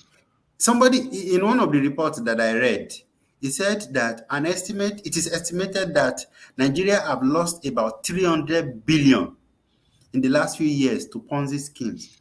And I'm just wondering, this is money from ordinary people, not government. 300 billion. So can that money be profitably invested? And that's why I'm still surprised, sir. It is still a surprise to me. Like Tosin was saying, that if Abiyamo, for instance, Abiyamo took, let's say he took 100 million from people, an individual, right? So can't we trace where the money has been withdrawn, or which transfer he has made, which houses he has bought, which car has registered in his name or in the name of his relatives? If I have such money, they will investigate me, investigate my wife, and maybe some other few close family members. Those are the people that I could have given the money to. Unless maybe he has now taken it and maybe taken it into London or taken it to Ukraine or wherever. So you are assuming anyway, sorry, before Timmy answer. You are assuming that the guy that is out to do Ponzi scheme does not know a bit on how to cover his grant, his back. There are some legitimate transaction investing. It's not that everything that he did were illegitimate. There are some legitimate ones. Like Tosi also confirmed, he had some farm, but it may not be in the quantum that he was claiming to have had. Yeah. So I mean, it is possible if somebody supply him fertilizer of 1 million and they have an arrangement, the person receives invoice of 35 million for fertilizer, and as an evidence that fertilizer was delivered in the farm. So if an investigator is tracing, this guy, I learned that this guy paid you 35 million. Say yes, because I supply fertilizer. You have an evidence? Say yes. When I deliver fertilizer in his farm, I took video, and somebody signed my consignment, and he produces his receipt and video evidence that he supplied the fertilizer. So now, if there's an agreement that they sign that is going to supply fertilizer of 35 million, and you supply fertilizer, but the actual price of the fertilizer is 1 million, what do you think that investigator can do? Because it's a contract that is signed between the two of them. Okay, I want us to close soon. Timileyin, can you give a remark on that? And then I want us to round up with the issue of cryptocurrency.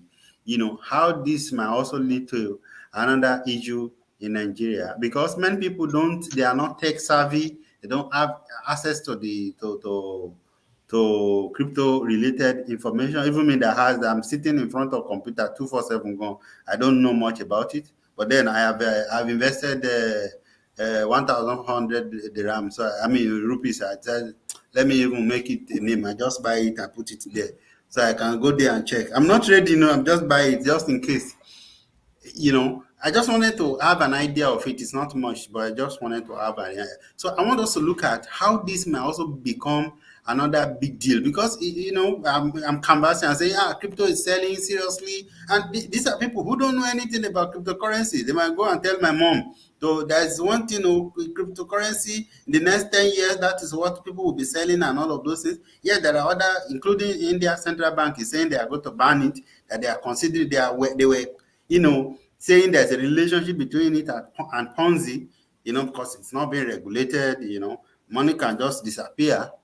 And people are contributing money and giving it to somebody who say is a tech person. Especially you see them on Twitter, and they say they are tech this and they are tech guru, they are all of these things. People are collecting their money and saying, help me to be using it to trade cryptocurrency. Anyway, Tim Line. Yeah, thank you. So what I feel is that most systems in Nigeria, they are like designed to be selectively effective. So if, for instance, the APC is in government today, and there is this maybe ex-PDP governor or senator that is being probed, you will see how the EFCC will go all out and seal everything sealable and then post pictures and videos on the social media, right? But if it were something that is happening in-house, I mean within the APC, given that APC is on seat now, it would be the direct opposite of that. And the same thing played out in the times of PDP. We had everything that happened with many people, right? So that is to tell you that this corruption, greed, and even lack of information flows from top to bottom.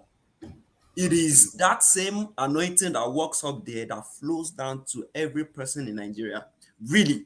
Because if you look at it, if you have someone that is from Ekiti, your hometown, that is maybe canvassing for votes or something, people suddenly forget their evil deeds, even their evil political activities. People suddenly forget and say, is our son that we support. And that is analogous to what Michael mentioned about young guys bringing Benz iPhones home and their parents don't even own a bicycle, and the parents would just support them and cover them up. That is to tell you that this thing comes from top to bottom. If you have anybody that is going for an office and is from your hometown, you easily forget and forgive, and then you push them forward. If you have anything, and mostly people don't think about production, just like the village boy said. I mentioned it earlier that productivity is the thing that drives economy, that makes countries prosperous, but we don't even think about production. We think about spending. There is no way this money will circulate. It would be for just some selected few. And that is what is happening. That's why people like Hush Puppy would exist. And in social media today, if Hush Puppy is being released, it will get more followers than you have today. I mean, just today. And he opens a new page, Hush Puppy, that we all know, that has been openly, given out as a criminal. He will still have more followers. That is to tell you that we worship fame, we worship money.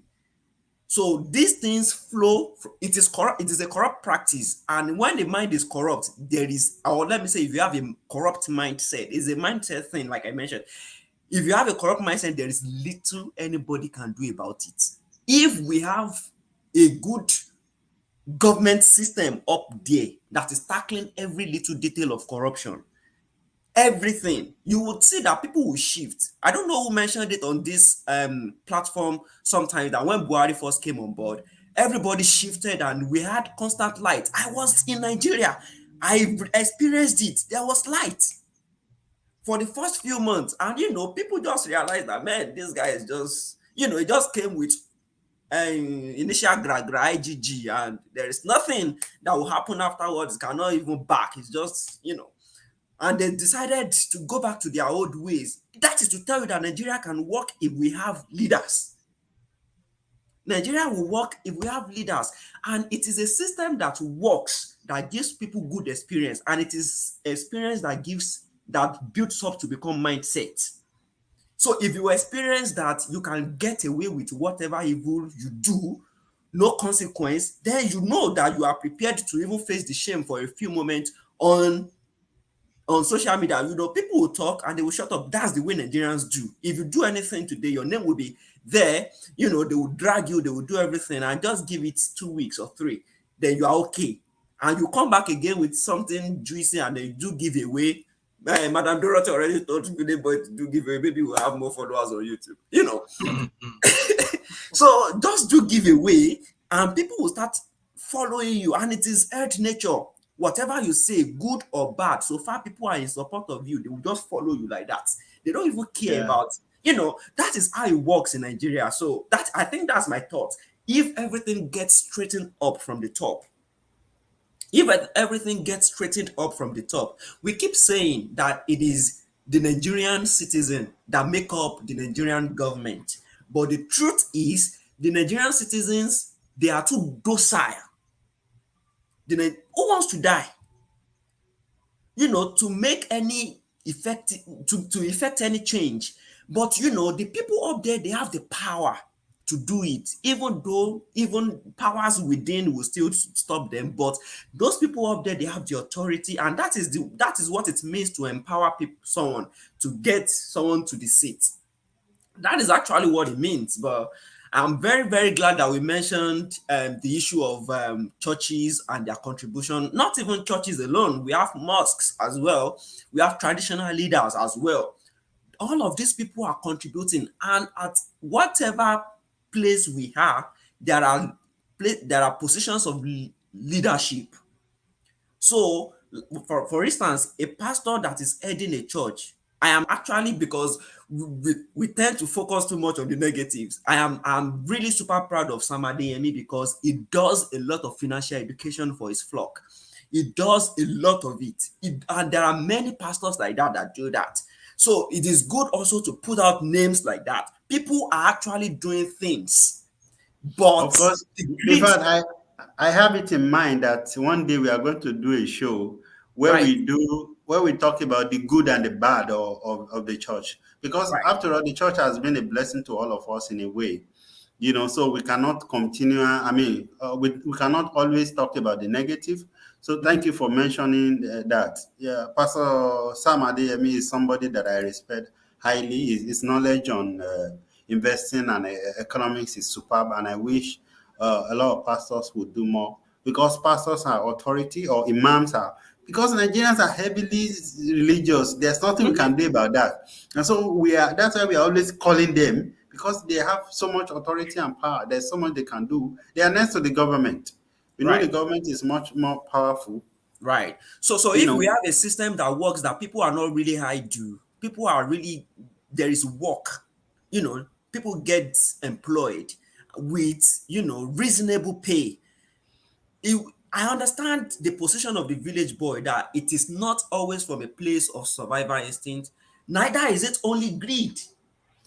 You know, the greed is a constant thing, but it is not the only thing. You see, there is something that actually motivated the greed. You want to show off, and it is the nature of our people in places of leadership, in positions of leadership. You beg people, you practically beg people to get to that position, but you get there to oppress them. You come, you beat traffic, you do a lot of things. You made the law, right, that you cannot overspeed at beyond a certain speed. You cannot do certain things, but you are the same person that use force to do it, with army, with police. So these are the things we need to address, that if things get straightened up from the top, we probably might just get it right. this thing you just said now reminded me. Somebody I was talking to over the week told me, if you are coming to Nigeria, at least the car that people in the village are expecting you to bring should not be less than the vehicles from the maybe 2014 and 2015 and above.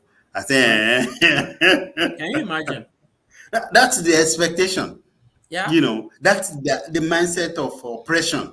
You have to come and oppress the village people and let them know, because he told me that people are already calculating how many years you have traveled, so they're expecting that at least for you to demonstrate that opulence.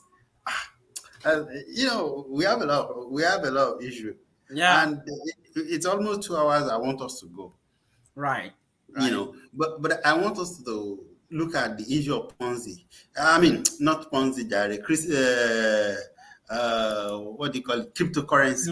Let's Cryptocurrency. assume that if cryptocurrency crashed today, like how much do you think will have been people would lost in Nigeria? Well, um, let me first talk about what the Nigerian government has done about cryptocurrency in Nigeria. So the Nigerian government has tried to move against it because they really don't understand how it works. Yeah. So cryptocurrency on its own is not a bad adventure if that's what you want to do. It's not a bad thing to do because even I wouldn't say because knowledgeable people are doing it, but if you just take your time to study how it works, then you will understand that each project has what is backing it up, and you know what to expect if you read the white papers for each of the projects. If you do, it's just about getting educated about this thing. So if people lost money to cryptocurrency in Nigeria, it is well deserved for whatever reason, because cryptocurrency did not promise anybody that they will get rich. It is a it is a it is a high risk business investment. I wouldn't even call it. It's just about you. It is not different from people trying to say, okay, in those days that they are keeping gold or something like that, and it is decentralized. So whether if you send money to anybody, nobody's going to trace it. So it's just about using ed to do this thing. I have investment in it, really. So, but the truth about cryptocurrency is that don't let anybody sell it to you. Get to know what it means yourself. Get Yeah. educated. Get informed. When you know you are making an informed decision about, the truth is, if you invest in cryptocurrency today, you are not buying. No, but you might not even be buying from someone that told you about cryptocurrency, because you might be in the open P2P market, peer-to-peer market, to go and Yeah. buy a particular coin. So that person does not know you. So you are not really paying to anybody like somebody. So the person that is selling to you is losing an amount equivalent to whatever you are paying them on their end to get money from you. So you can Yeah. decide to buy it today and sell tomorrow. It might have increased by 1%, or it might have decreased by 20%. Whatever the case may be, just understand that it's a very slippery ground to work on. So Mm. you don't run too much. so that would Okay. be my take on cryptocurrency. All right. Thank you. Village boy. Well, again, you see the principle of buyers beware. Any investment can fail, and for cryptocurrency, is still an issue between the initiators and governments all over the world. Um, the fundamentals for cryptocurrency is not as strong yet, because governments are trying to wrestle with it to to create a kind of regulatory framework to make it work, and that has not quite been a success all over the world. And even as Canada has done some good work in regulating, but even when there's still a guy who initiated this thing, who started this in Canada, who they say they are looking, maybe Paul will help us, because they say the guy died in India. We are looking for his dead body. so you see, there's always a caution: proceed with care. Yes, if you can do a lot of study like Timine has done, and if you have appetite for long-term risk, cryptocurrency can be for you. But if you are in my age bracket, I will advise, don't put your retirement money in Yeah, that cryptocurrency. that that that is very important. don't, don't, don't put your retirement money in there. It's better you keep your retirement there. You are eating your cover than Mhm. Yeah, Yes, before I bought mine, I spent 2 days, just 2 days, no, consecutively you researching. guys And can come into it. eventually, I only bought only 1,200 or thereabouts. I said, no, just let me just have as my Yeah, name. any Uh, investment can fail. There's no investment in this world that cannot fail. That's the basic principle in investment. So when you are, no matter how well informed you are, it's because investment is not controlled by you. But even the one that is controlled by you, let's say for instance, you have a poultry farm and you harvested your egg and you are transporting it and the vehicle run into the dish and all the eggs break. Who are you going to hold responsible? No one. But again, nothing venture, nothing gain. The principle is like if you are going to do cryptocurrency, don't put all your investment in cryptocurrency. Diversify. Have diversify portfolio. Have your hands in so many things. A little here, a little. And if you don't have a big chunk, then you go for mutual investment, whereby the managers spread your risk over so many things. No. Yeah, those are simple tips that you have to follow in business. all Crypto right, thank you, is sir. look like a currency of the future, but it's still a big battle with the government. Yeah.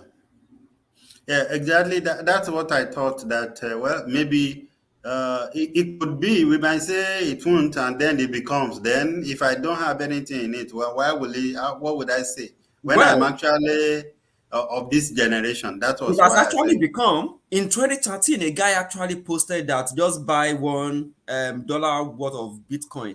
Imagine even if you bought in 2019 or early 2020, you'll be a yeah, millionaire in dollars now. yeah, So, but that is to tell you that things can happen really. But in those days, if you bought cryptocurrency of just $1, you have like tens or hundreds of millions of dollars in accounts now. yeah. But Uh, the rate at which it has, and that's why it is good to understand when to invest, how to invest, what to invest in, because so many people now they are chasing after Bitcoin. Bitcoin has risen and it has risen like very rapidly. So you expect it to be stable for a reasonable time. Think, take for instance, you want to invest $100. You want to invest $100 and you have Bitcoin that has actually risen from maybe whatever, maybe $20 that it was before, and now is on maybe $50,000 or maybe 40. I'm not quite, because the last time I checked this thing, it's really been long. But the thing is, maybe it's, or even if it's 30, if it's 35 now, tell me, if Bitcoin increases from $35,000, one unit from $35,000 to $50,000, your $100 will still not be anything. Mm. You get what I mean? Because if it increases even from 35,000 to 70,000, your $100 is just going to be $200. That's like 100% increment. But if we Mm. invest in projects that are just coming up, you can be sure that they have future. And you have to Uh, study what is behind such projects. What I'm saying, I'm not saying people should not invest in Bitcoin itself, but it depends on what your investment is. Because if I have like, if maybe my total savings is $100,000 and I want to invest $35,000, well, that's 35% of my savings.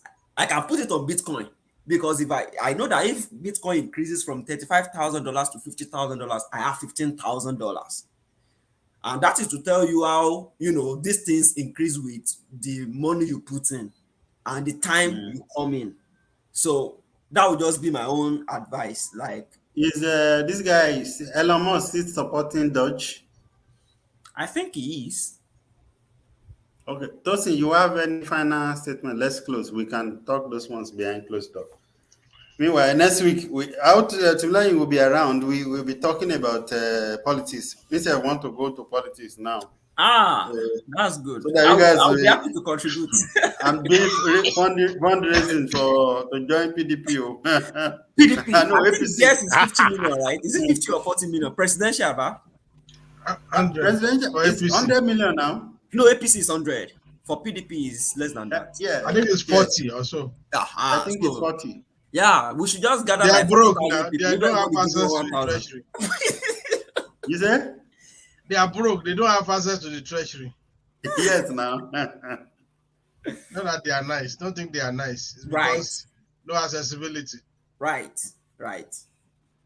Somebody say Abiyamo is still on Facebook. Oh, he's still swindling people after scamming his first set of He's victims. enrolling people into sets now. That guy is well. Yeah, that is true. He's still on Facebook, scamming. And the guy in a fine boy, you like Timlay like this.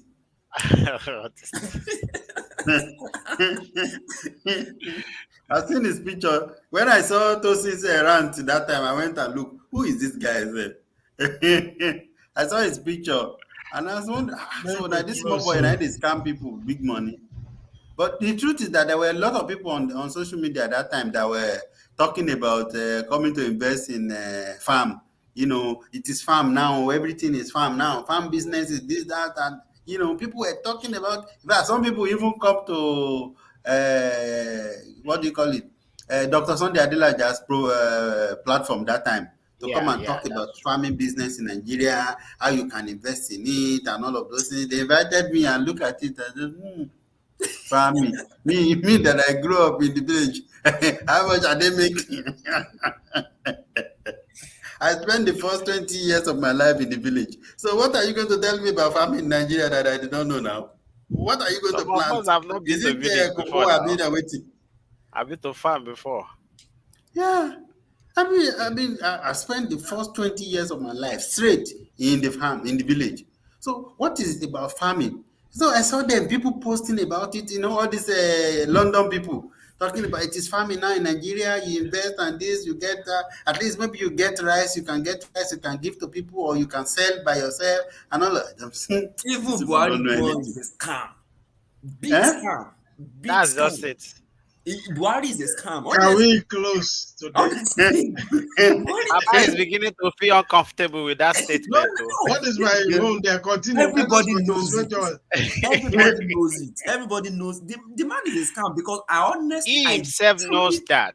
I truly was expecting a change. Honestly, he himself knows that. He spent how many years? He spent more than 10 years asking Nigerians to vote for him. When he eventually get there, he cannot even do anything. The only thing he can do is to sleep and be a president in Ponzi. And this is a guy that is trying to become president of Nigeria. He's a scam. The only thing successfully you know how Nigerians scam themselves. The insecurity that he left unattended to, they are now using it to blow that railway that we can call his only success. Yeah. Can you just imagine? You know the way Nigerians scammed themselves the second time was that they were doing permutation that Buhari will go to London and it will take several months before he come back. And then while he was away, that Oshibajo will be the one that is ruling. That was the wrong permutation that some of them even think Buhari will not survive. Yeah, some of them were making that permutation online and saying, evil people are evil. Yeah, unfortunately, it backfired. You know, and these are religious people, so to say. You know, who are making these calculations, and unfortunately, we see the result now. We don't chop and we don't benefit. For Oshibajo anyway, to come again. They say it is time. Yeah. They want Oshibajo to come now. They say let's time. Save it for next week. They say the time is now. Yes, let's save that one for next week. Please, thank you for viewers. Thank you for joining us. We appreciate you. We appreciate your comments. There's so many comments here that we cannot begin to mention name. I want to specially recognize those who have been victims of different Ponzi schemes, who have shared their stories, including myself, Tosin. Timlay cash out. Unfortunately, for us, we couldn't cash out. Let's see. Maybe Tosin will still be able to cash out with there the is help hope. of EFCC. There is hope for him. Fingers crossed, bro. Don't worry. I'm praying for you.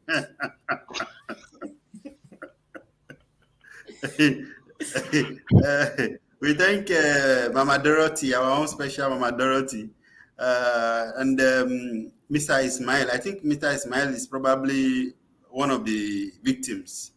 And then Tunde, this is my brother, Tunde Alade Okomo.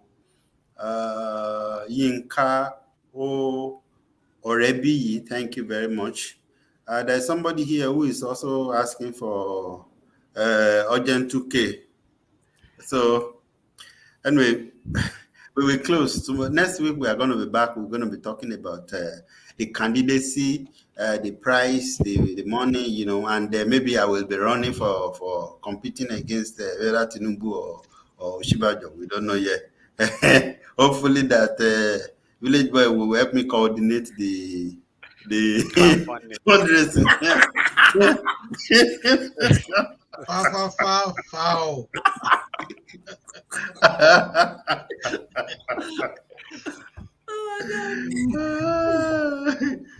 Baba has his preferred candidate already. Don't. Baba is already denying me now in front of the whole world. Wow. It will be good though that people mention their candidates next week. So yeah, we might not be able to mention that now because they are only aspirants now. But when they become candidates, then we can.